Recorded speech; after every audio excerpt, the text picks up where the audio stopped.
School tower या खोपड़ी tower, जिसे ओटोमन एम्पायर ने बनवाया था सर्बिया के लोगों में खुद का डर बनाए रखने के लिए।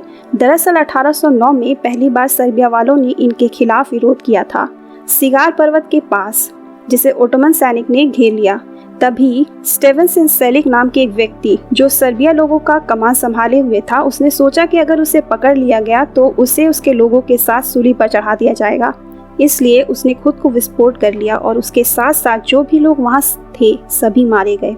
इस घटना के बाद वहां खोपड़ियां ही खोपड़ियां थी, जिसके बाद ओटोमन गवर्नर ने आदेश दिया कि गिरे हुए खोपड़ियों में विरोधियों की खोपड़ियों से एक टावर बना दिया जाए। ये टावर 4.5 मीटर ऊंचा है और कुल मिलाकर 952 खोपड़ियां इसमें मौजूद है।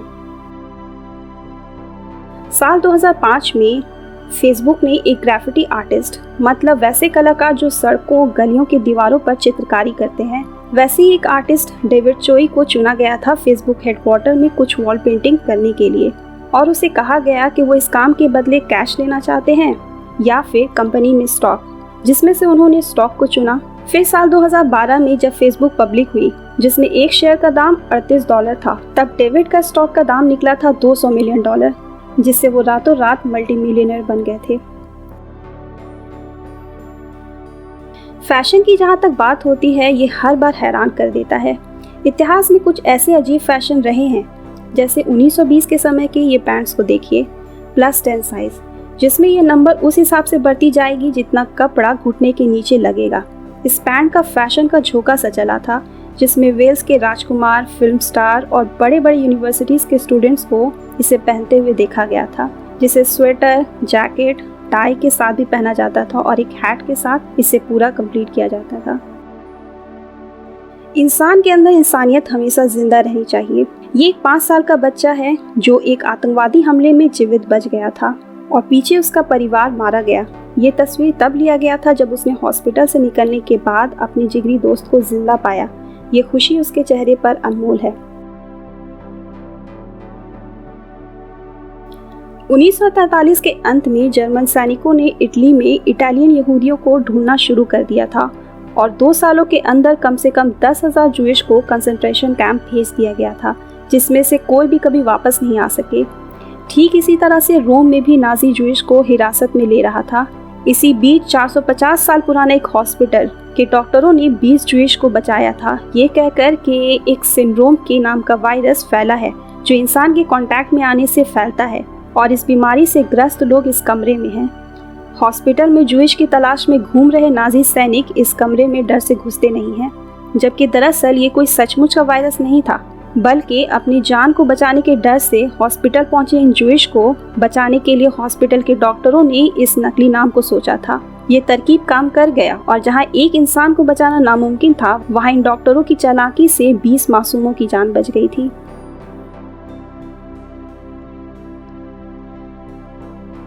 थॉमस एल जेनिंग्स एक अफ्रीकी अमेरिकी आविष्कारक थे जो न्यूयॉर्क में रहते थे, जिन्हें इतिहास में पहले अफ्रीकी अमेरिकी पेटेंट धारक होने का गौरव प्राप्त हुआ। उन्हें 1821 में ड्राई क्लीनिंग के एक नई तरीके के लिए ये पेटेंट मिला था, जबकि सिविल वॉर से पहले किसी भी अफ्रीकी या ब्लैक आदमी को किसी भी चीज़ का पेटेंट नहीं मिलता था, क्योंकि उन्हें नौकर माना जाता था और उनकी हर खोज उनके मालिक के नाम होती थी।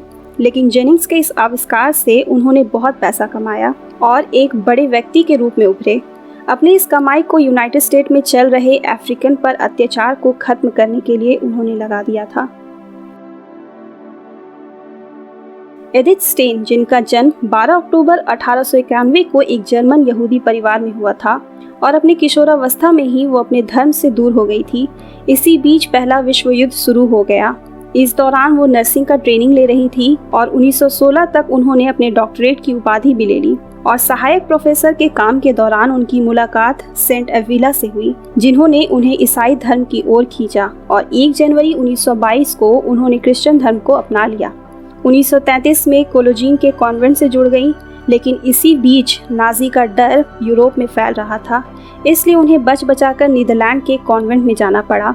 1942 में जब रोमन कैथोलिक चर्च ने नाजी के खिलाफ प्रोटेस्ट किया कि वो जूइस को इस तरह से नीदरलैंड से बाहर निकालकर कंसंट्रेशन कैंप में भेज नहीं सकते हैं, जिसके बदले नाजियों ने ये हुक्म दे दिया कि वैसे ईसाइयों को हिरासत में ले लो जो पहले जूइश थे। और इस फरमान के साथ 2 अगस्त को सेंट एडिथ के साथ 987 जूइश को हिरासत में लेकर आउशविट्ज के कंसंट्रेशन कैंप में भेज दिया गया, जहां के गैस चेंबर में एडिथ और उनकी बड़ी बहन रोजा स्टेन को डालकर हत्या कर दिया गया था।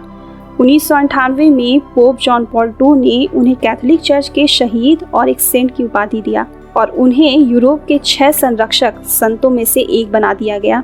आउशविट्ज में 464 प्रीस्ट, भिक्षु और 35 सिस्टरों को हिरासत में लेकर मार दिया गया था।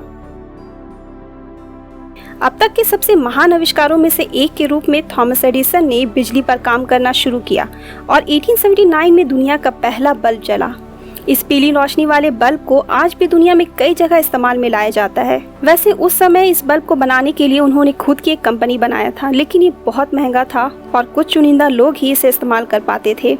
इस वजह से अधिकांश अमेरिकी अभी भी अगले 50 वर्ष तक अपने घरों में मोमबत्तियां जलाते थे और फिर 1925 तक आधा अमेरिकी घरों में बिजली पहुंच गई थी। आप सोच रहे होंगे कि भारत में पहली बार बिजली कब चली, है ना? भारत में ब्रिटिश कॉलोनाइजेशन के दौरान पहली बार बिजली कलकत्ता पहुंची करीब 1879 के बीच में और 1881 में कलकत्ता के घरों में और फिर कुछ दशक बाद मुंबई पहुंचा।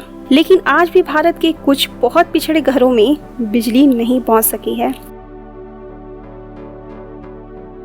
प्राचीन मिस्रवासियों ने कई पिरामिड बनाया था, लेकिन सभी आज तक बरकरार नहीं है। फिर कैसे गीजा का पिरामिड अभी तक खड़ा है? दरअसल इसे बहुत अच्छे से बनाया गया था। मिस्रवासी समय के साथ साथ पिरामिड बनाने में अच्छे होते गए, क्योंकि पहले के पिरामिडों में पत्थर को अच्छी तरह से काटा नहीं जाता था और इस वजह से वो कड़क तरीके से 2 पत्थरों को जोड़ नहीं पाते थे और समय के साथ साथ पानी चूसता चला गया और अंत में वो नष्ट हो गया। वहीं great pyramid of Giza granite का उपयोग करके बनाया गया था, जो पानी को सोखता नहीं था। 2 पत्थरों को जोड़ने के लिए भी उन्होंने अच्छे मोटर का इस्तेमाल किया था। इस वजह से उस पर गिरने वाले पानी को सोखने के बजाय वो बहता चला गया और आज भी ग्रेट पिरामिड ऑफ गीजा हमारे पास मौजूद है।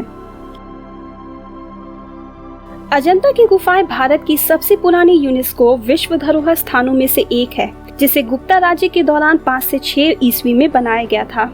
ऐसा माना जाता है कि बारिश के मौसम के दौरान काफी बौद्ध भिक्षु यहाँ आते थे, क्योंकि उन्हें वर्ष के इस विशेष समय में यात्रा करने से मना किया जाता था और इसी समय उन्होंने इन दीवारों पर अपनी रचनाओं का रंग बिखेरा। इस गुफा में आपको गौतम बुद्ध की कई सारी प्रतिमाएं देखने को मिल जाएंगी, क्योंकि उनकी मृत्यु के बाद उनके भक्त जो उनकी पूजा करना चाहते थे, उन्होंने उनकी छवियों को चित्रित किया ताकि उनके विश्वास और शिक्षाओं का प्रसार करते समय उनके पास कुछ सबूत तो हो।